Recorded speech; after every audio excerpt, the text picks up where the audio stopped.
Social media, something we all use. It's amazing for spreading urgent messages, but as social media grows, people's voices of opinion grow larger. And when everyone speaks at once, it's hard to question what is true and if it's really even good for us to be reading. In this video, I'll be diving into the perspectives of teachers and students of Te Kuiti High School so I can discover if social media is something we can truly use to continue to grow with, or if it's something we actually need to escape. Kia ora, ko Tamorangi ahau, and I'm here with... Kia ora, I'm Tuhania. How old were you when you got your first ever phone? I was roughly about 13. I think I was like 13. I was like 11. Four. I had an iPad. Do you reckon that if you hadn't had the phone that early, your childhood may have gone longer? Yep. Yeah. Yeah, probably like didn't go outside much. Yeah, I wasn't active, motivated to do anything. There was positives as in I got to meet new people and connect in different ways I didn't think I was able to coming into high school because I was shy, didn't want to talk to people. Negatively, I did see that I was on there a bit too much or just trying to fit in and posting all these trends and TikTok stuff to make me feel included, so yeah. What's your screen time usually looking like? Probably like 4 hours a day. Yeah. About 5 hours a day. 5 hours a day. No, it's probably more than that. So I'm awake all night anyway and doing nothing. So, what's your number one app on social media at the moment? Probably Instagram. Oof. Mine's probably TikTok and Instagram. Yeah. Instagram and YouTube and TikTok. YouTube and Facebook. Watching TikTok, playing the game. So on those apps that you just named, could you name one thing from each app that you have learned? I just watch it sometimes when I get bored. Like sizes. Sizes of what? Fruit.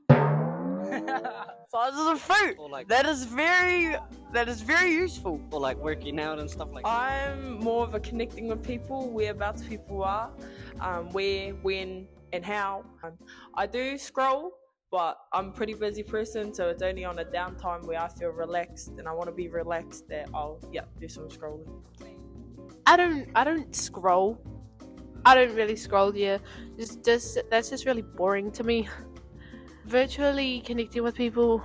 I do talk to people a lot on social media. This should be like pretty easy for you, saying, since you don't scroll. Could you go a week without your phone? That's easy for me. It's easy for me, difficult for other people trying to get a hold of me. Nah. I would, but I wouldn't want to. Yeah, I reckon I could, but I wouldn't want to. Yes, I could definitely go a week without my phone. I could go a whole bloody year without my phone. I wonder if I you could know go that a I whole know bloody he's year lying without my right now. I just, cause, yeah.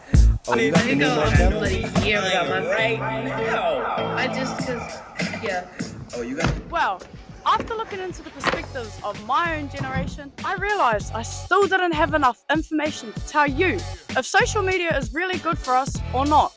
Because some of the students are using social media for really productive things, such as learning fruit sizes, while other students are just using it as a tool to kill time. So, I realised I had to turn to the wise teachers of Te Kuiti High School if I wanted to find the answer. Kia ora, it's Tamorangi again, and I'm here with Mr. Geoff, who is our lucky principal. What is your perspective towards social media? I think there are positives if it's used in the right way, but there's also lots of negatives that come with social media, especially the age group we have in high school. Negatively, very much negatively. Bullying for a start, it's become a lot more prevalent since social media came in. We're not conversing the way that we used to, and we're losing so much of how we communicate with each other. And you say things that you wouldn't say to someone's face. Hence, look, as someone that's from overseas, I use social media as a way of keeping in touch with my family and friends from the other side of the world. I often scroll, watch reels. Messenger I use a lot. Facebook Messenger and you have to have Facebook to have Messenger? I'm on some groups on social media that around education, and obviously for assemblies I look for motivational. How do you believe students and teachers can work together hand in hand to ensure that we're using technology correctly at school? It's educating our students and our wider community about how to use it in a positive way. So that's a challenge that we need to work through. So my perspective is about balance.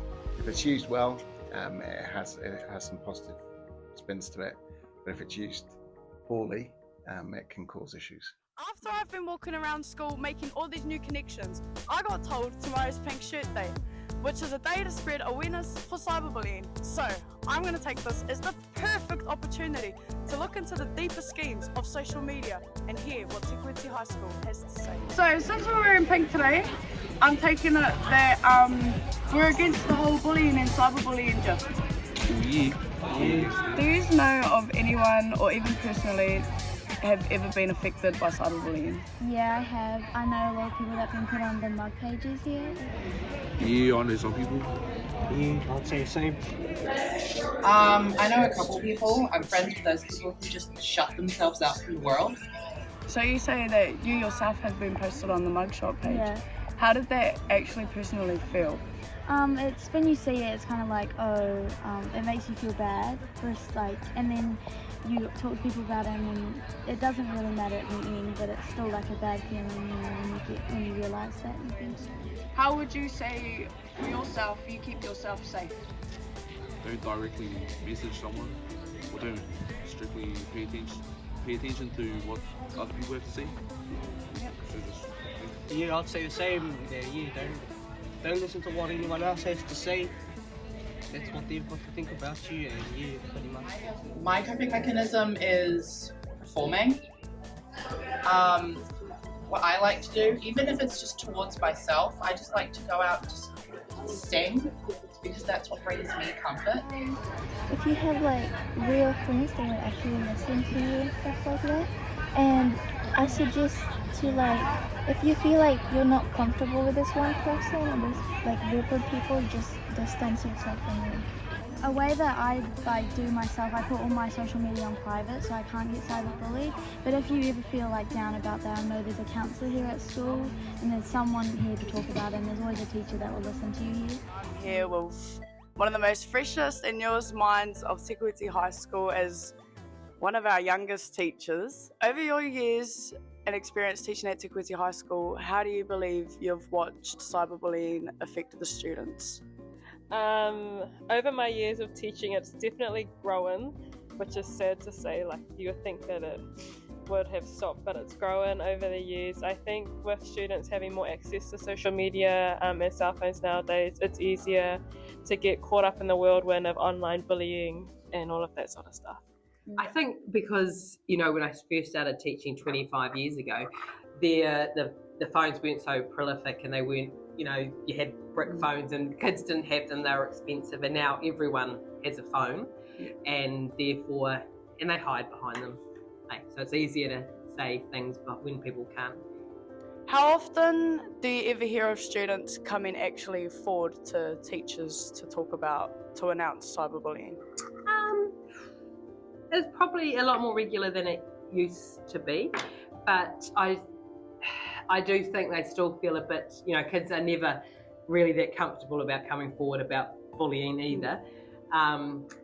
But it's definitely more, the kids are coming forward more, but I think they're also thinking about maybe how they are using the social media as well, because sometimes they might start something and then it escalates into other things. So I think this year it's definitely slowed down, but over previous years it used to be definitely like nearly a daily conversation in the staff room or around staff at school, which is... I know that I feel comfortable coming to you to talk about things, and I definitely see that other students do too.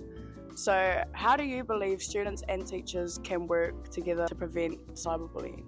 I think the most important thing is that we as teachers need to listen. Like, that's the most important thing. If the kids are heard, that's when you know that they feel safe with you. listening.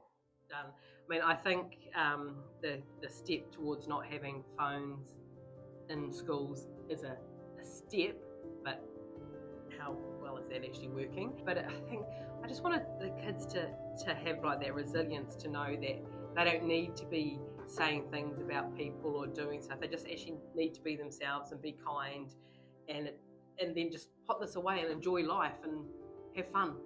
Be good, be kind. So it starts with creating a safe space.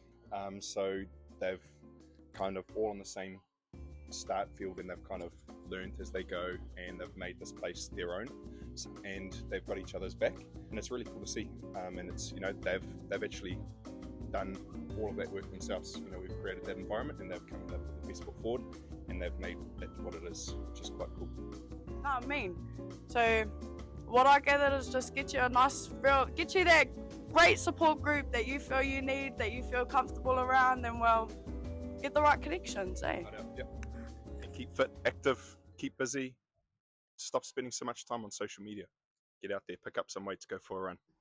So finally, after diving deep into the perspectives of Te Kuiti High School, I came to the clear conclusion that social media can be an incredible tool when used with intention and purpose, whether it's for research, staying connected, or keeping meaningful events organised.